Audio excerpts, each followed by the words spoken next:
The next test is the one-legged balance test. Typically, this test would target a bit older adults, which tend to have a bit more problem with their balance.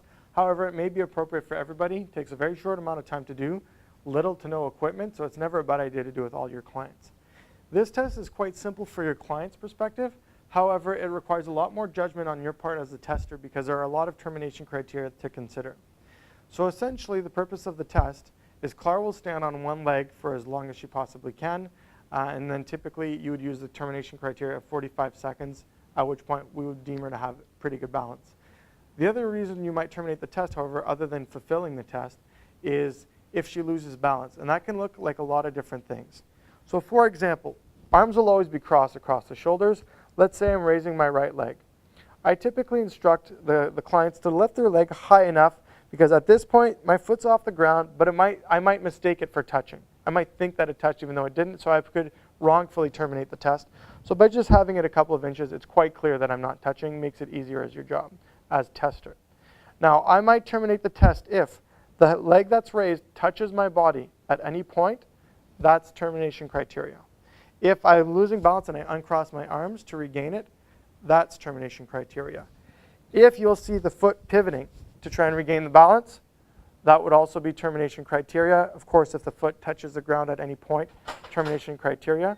And then you also have the judgment of, at any point, my arms might be crossed, my foot's not moving, but if I just stretch my leg out to try and regain that balance, that's also termination criteria.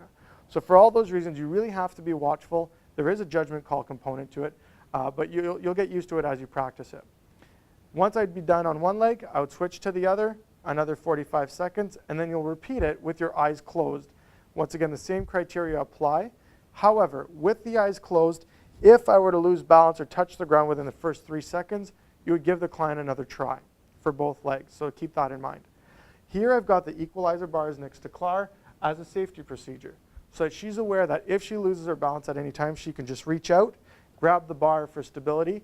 Once again, given her age, she'd probably be able to regain her balance fairly easily, but with older adults, this would be key. And if this is a bit too low, you'd maybe want to grab something higher, a railing, something more solid, whatever the case may be, whatever you have around. So we'll have Clara demonstrate. You'll notice she's not wearing her shoes, and she's on a firm surface. So you wouldn't want to do this on the turf. Cement flooring or any kind of firm flooring, but with no shoes is key. Her arms are already crossed. So I'll have her start with, let's say, her right leg. Whenever she's ready, I would then start my timer.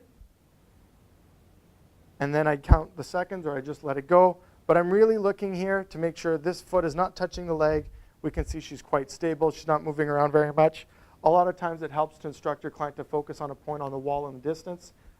You don't want to talk to your client so much. She's actually doing a pretty good job considering all the talking I'm doing.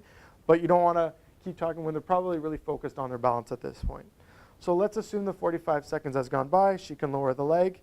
And whenever she's ready, I would then readjust this equalizer bar to make sure she knows where it is. And it's ready, and she could do it on the left leg raised. Same termination criteria for 45 seconds, and then we would do it with eyes closed to terminate the test.